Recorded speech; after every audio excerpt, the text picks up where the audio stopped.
പിന്നെ ദിലീപേട്ടൻ പറഞ്ഞു ബിൻഡോ ചേട്ടന്റെ ചെറിയ ജീവിതത്തിൽ നിന്ന് കുറച്ചൊക്കെ പകർത്തിയിട്ടുണ്ടെന്നൊക്കെ പറഞ്ഞു. സത്യമാണോ? ഇമാജിനേഷൻ ആണോ? ആണോ ദിലീപേട്ട? സിനിമയുടെ പ്രിൻസ് ആൻഡ് ഫാമിലി എന്ന് പറഞ്ഞ പ്രിൻസിന്റെ കഥ എൻ്റെ അടുത്ത് ഒന്ന് പറയുമ്പോൾ അത് ആ സമയത്ത് എൻ്റെ അടുത്ത് പറഞ്ഞത്, ചേട്ടാ ഇത് എൻ്റെ ഒരു കഥ. ബിൻഡോന്റെ കഥയാണോ? അതെ, എൻ്റെ പേഴ്സണൽ, എൻ്റെ ആത്മകഥ. ഓ അതെയാ? അപ്പൊ എനിക്ക് ജിജ്ഞാസ കൂടി. എപ്പോഴും നമുക്ക് അങ്ങനെയാണല്ലോ, വേറെ ആളുടെ കാര്യം അറിയാനാണല്ലോ ജിജ്ഞാസ കൂടുക. അപ്പൊ അറിഞ്ഞു കഴിഞ്ഞപ്പോഴാണ് താഴെ 2 അനിയന്മാര്, അത് കഴിഞ്ഞിട്ട് ഇയാൾ കല്യാണം കഴിച്ചിട്ടില്ല ഇതുവരെ, അതിനുള്ള കാര്യങ്ങളായിട്ടില്ല എന്നൊക്കെ പറഞ്ഞു. ഞാൻ കൂടുതൽ ആളോട് സഹതാപവും പിന്നെ ഞാൻ എന്താ ചെയ്യേണ്ടത്, എന്താ മനസ്സിലുള്ളത്. അപ്പം ഇയാള്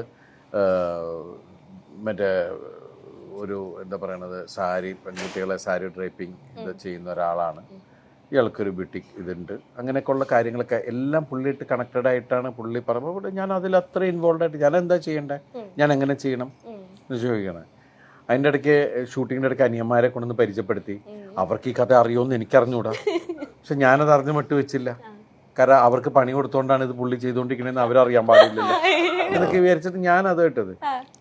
പെട്ടെന്ന് പുള്ളിക്ക് ഒരു പെൺകുട്ടി ഒത്തു വന്നു, പുള്ളി കല്യാണത്തിന്റെ കാര്യങ്ങളായി, എല്ലാം ചെയ്തു. പിന്നെ എന്റെ പുറകെ നടന്നുകൊണ്ടിരിക്കുന്നു. ഒരു ഒക്ടോബർ മാസത്തിലെന്താ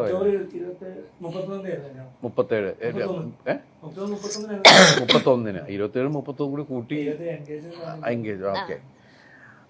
അപ്പൊ എൻ്റെ അടുത്ത് വന്നിട്ട് മറ്റേ ഞാനൊരു ഇതില് പറഞ്ഞാട്ടാ, അത് എൻ്റെ സ്വന്തം കഥയല്ല കേട്ടോ എന്നൊക്കെ പറഞ്ഞിട്ടേ, കാരണം ആ പെൺകുട്ടി അറിയരുത് ഇതിനകത്ത് നടന്ന. അപ്പൊ എനിക്ക് അതില് സംശയമായി. ശരിക്കും പറഞ്ഞാല് ഇതിന്റെ ബിഗിനിങ് പോർഷൻ ഇല്ലേ, ഏത് ആ മമ്മിയൊക്കെ ആണോ പറ്റിയോ എന്നൊക്കെ പറയുന്നൊരു സാധനം ഉണ്ടല്ലോ, ആത്മകഥയിൽ അതൊക്കെ വന്ന് കേറാലോ.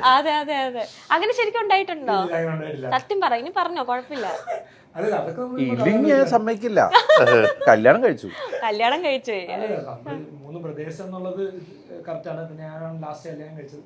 അങ്ങനെ അതൊരു പ്ലാറ്റ്ഫോമിൽ നിന്നാണ് തുടങ്ങിയത്. പിന്നെ ഞാൻ BSc ഫാഷൻ ഡിസൈനിങ് ആണ് പഠിച്ചത്.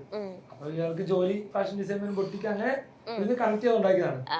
ഒരുപാട് പെണ്ണ് കാണാനൊക്കെ ഇങ്ങനെ പോയി. ഇങ്ങനെ ഇപ്പൊ ദിലീപേട്ടന്റെ ആ ക്യാരക്ടറിൽ അങ്ങനെയാണല്ലോ, ഒന്നും ഇഷ്ടപ്പെടുന്നില്ല, അല്ലെങ്കിൽ കുറച്ച് ഞങ്ങളിങ്ങനെ ഓരോ ഘട്ടഘട്ടമായി ഉണ്ടാക്കിയെടുത്താണ്.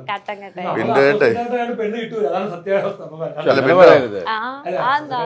ബിൻഡോ നമ്മുടെ ഒരു സാമ്യം ഉണ്ടെന്ന് പറയാൻ കാരണം, ഞാൻ അസോസിയേറ്റ് ഡയറക്ടറായിട്ട് നല്ല ഭയങ്കര ഒരുപാട് പടങ്ങൾ വർക്ക് ചെയ്യുന്ന അസോസിയേറ്റ്. ഞാൻ തീരുമാനിച്ചു ഇനി ഡയറക്റ്റ് ചെയ്തിട്ടേ കിട്ടുള്ളൂ എന്ന് വിചാരിച്ചു, പ്ലാൻ ചെയ്തു. എനിക്ക് മനസ്സിലായി ജീവിതത്തിൽ നടക്കുകയാണ്. കാരണം ദിലീപിന്റെ ഡേറ്റ് ചോദിച്ചാൽ നടക്കുന്നത്. ചിലപ്പോൾ ഞാൻ ജരാനരെയൊക്കെ ബാധിച്ച് അയ്യോ എന്ന് വെക്കുമ്പോഴേ ചിലപ്പോൾ ഡേറ്റ് കിട്ടുള്ളൂ. അപ്പൊ ദിലീപ് പറഞ്ഞു കേട്ടോ കെട്ടിക്കോടാന്ന് പറഞ്ഞു. പിന്നെ എന്നിട്ട് ഒരു ചിലപ്പോൾ അവരുടെ ഭാഗ്യം കൂടെ ഉണ്ടായാലോ, എല്ലാം കെട്ടി, പടവും കിട്ടി, വിജയിക്കുകയും ചെയ്തു. പറഞ്ഞാലോ ബിൻഡോ ഒരു പരിധി. ആ കുട്ടിയെ കണ്ടിട്ടുണ്ടോ? നല്ലൊരു കുട്ടി. ഞാൻ പറഞ്ഞല്ലേ അന്ന് പ്രാർത്ഥന ഉണ്ടാവും. എല്ലാം അങ്ങനെ സംഭവിച്ചാണ്. ഞാൻ ചെയ്തൊക്കെ തന്നെ അസോസിയേറ്റ് ആയിരിക്കുന്ന സമയത്ത് നമുക്ക് കല്യാണം പോലെ ആലോചിക്കില്ലായിരുന്നു നമ്മള്. അപ്പൊ അതുകൊണ്ട് അധികം പെണ്ണൊന്നും കാണാൻ പറ്റിയിട്ടില്ല. ഇതെല്ലാം കറക്റ്റ് ഇങ്ങനെ സംഭവിച്ചാണ്. ഓക്കെ. അപ്പൊ ഡയറക്റ്റ് ആയപ്പോ ദിലീപേട്ടന്റെ ഐശ്വര്യം കൊണ്ട് കല്യാണവും കഴിഞ്ഞു, ഇപ്പൊ ഹാപ്പി ആയി. അങ്ങനെ കല്യാണം കഴിച്ച ഇപ്പൊ രണ്ടാമത്തെ ഡയറക്ടർ അരുൺ ഗോപി ആയിരുന്നു. അങ്ങനെയാണ് രാമലീല ഉണ്ടായത്. ഒരു കല്യാണം കഴിക്കണം, ചെറിയൊരു പ്രോബ്ലം ഉണ്ട്. കാരണം ഇപ്പൊ കല്യാണം കഴിച്ചില്ല, ആ കല്യാണം നടക്കൂല. പക്ഷെ അവരുടെ വീട്ടിൽ ഞാൻ എന്തെങ്കിലും ആവാണ്ട് ചെല്ലാൻ പറ്റൂല. അങ്ങനെ പെട്ടെന്ന് ഇടയിൽ ചെയ്തു. അപ്പൊ കഥ കറക്റ്റായിട്ട് സച്ചി എഴുതി കഴിഞ്ഞു. സച്ചിൻ വിചാരിച്ചില്ല ആ കഥ പെട്ടെന്ന് നടക്കുമെന്ന്. പക്ഷെ ഈ ഒരു മാറ്റർ ഇവൻ വന്ന സെന്റിമെന്റ്സ് ഒക്കെ പറഞ്ഞപ്പോൾ ഞാൻ ഒരാളുടെ ലൈഫല്ലേ, അതൊരു ഫാമിലിയിലേക്കല്ലേ, അങ്ങനെ ആലോചിച്ചപ്പോ പെട്ടെന്ന് അപ്പൊ അങ്ങനെ പെട്ടെന്ന് രാമലീല. അപ്പൊ ഇപ്പൊ അങ്ങനെ നോക്കുകയാണെങ്കിൽ ജോണി, അരുണ്,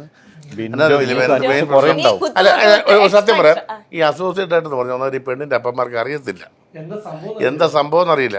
ഇവർക്ക് ആ പടരുന്ന പ്രൊഡ്യൂസർ, പിന്നെ റെപ്രസെന്റേറ്റീവ്, ഡയറക്ടർ തമ്മിൽ അങ്ങനെ വളരെ കുറച്ചേ ഉള്ളൂ. ഞങ്ങളുടെ ഏരിയയിലുള്ള ആ കാലഘട്ടത്തിലൊക്കെ വലിയ പാടാ. പ്രൊഡ്യൂസറും റെപ്രസെന്റേറ്റീവും ഫിലിം റെപ്രസെന്റേറ്റീവ് എന്ത് അതാ എന്താ അങ്ങനെ നമ്മളോട് കോൺഫിഡൻസ് പോകും. പക്ഷെ പെണ്ണുങ്ങൾക്കൊക്കെ അറിയാം, പക്ഷെ അവർക്കും പറയാൻ പറ്റില്ല. കാരണം എന്തൊരു ഗ്യാരണ്ടി ഉള്ള ജോലിയാണ് ഇത്. എന്നാൽ ഇവർക്കറിയില്ല ഡയറക്ടറിലും ഗ്യാരണ്ടി ഉള്ള ജോലി അസോസിയേറ്റ് ഡയറക്ടർ. എന്തെങ്കിലും ഒരു 3-4 പടം കിട്ടുകയല്ലേ ചെയ്യും. ഒരു പടം ചെയ്തങ്ങനെ നല്ല പൈസ അല്ലേ? ഒരു പടം ചെയ്തങ്ങനെ അന്ന് വലുതായിട്ടില്ലായിരുന്നു. ഇന്ന് ഞാൻ ചീഫ് അന്ന് വലുതായിട്ടുണ്ടായിരുന്നില്ല. സേഫായി ജോലി അതാ. ചീഫ് അസോസിയേറ്റ് ആയിട്ട് നിൽക്കുമ്പോഴായിരുന്നു. അന്നേരം നമ്മൾ ആലോചിക്കണം, അന്നേരം കിട്ടുന്നില്ല. കാരണം അത് കറക്റ്റ് പൈസ കിട്ടും, വേറെ ടെൻഷൻ ഒന്നും ഇല്ലല്ലോ. പിന്നെ ബിൻഡോ ഒരു ഭാഗ്യം, ബിൻഡോയ്ക്ക് ജോലിയുള്ള കുട്ടിയെ കിട്ടിയേക്കണേ. നമുക്ക് വിളിച്ചത് ആദ്യം ചോദിച്ചാ ഭാര്യക്ക് ജോലി ഉണ്ടോ? ഉണ്ട്.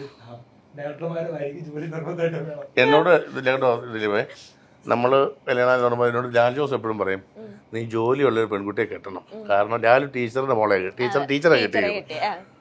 അപ്പോൾ ഞാനും ആഗ്രഹമുണ്ട് ടീച്ചറോ നേഴ്സോ എല്ലാം കിട്ടും. ടീച്ചർ പോയിട്ട് ഭ്രാന്ത് പിടിച്ചതിനെ കിട്ടുന്നില്ല. അല്ല നമ്മള് അത് മാത്രമല്ല അപ്പോഴേ എനിക്ക് മനസ്സിലായി ഈ ജോലി കൊണ്ടൊന്നും ഒരാളെ കിട്ടാൻ പോകുന്നത്. ടീച്ചറിനെയൊക്കെ മോഹിക്കണമെങ്കിൽ നമ്മൾ സ്കൂളിൽ പോകണം. അതെങ്കിലും ആ ക്വാളിറ്റിയെങ്കിലും നമുക്ക് പഠിപ്പ് വിവരം വേണമല്ലോ. എന്തായാലും ഒരു ടീച്ചർ എന്നുള്ള സ്വപ്നം അത് ഇപ്പോഴും. പക്ഷെ ഒരു എന്തായാലും നടന്നല്ലേ പോട്ടെ. സിദ്ദിഖൊക്കെ അങ്ങനെയൊക്കെ ആഗ്രഹം ഉണ്ടായിരുന്നോ, ഇങ്ങനെ ജോലിയുള്ള പെണ്ണിനെ കിട്ടണം എന്നൊക്കെ? എനിക്കറിയില്ലായിരുന്നു കേട്ടോ. ആഗ്രഹമൊക്കെ വരുന്നതിന് മുമ്പ് എന്നെ കല്യാണം കഴിച്ചു. ആഗ്രഹം വരുന്നതിന് മുന്നേ വീട്ടുകാർ തന്നെ അല്ലേ സിനിമയിൽ വരുന്നതും കല്യാണം കഴിക്കുന്നതൊക്കെ ഏതാണ്ട് ഒപ്പം ന്യൂഡൽഹിയുടെ ഷൂട്ടിംഗ് നടക്കുന്ന സമയത്ത് തന്നെയായിരുന്നു. എനിക്ക് പിന്നെ അങ്ങനെയുള്ള ബുദ്ധിമുട്ടൊന്നും ഉണ്ടായിട്ടില്ല.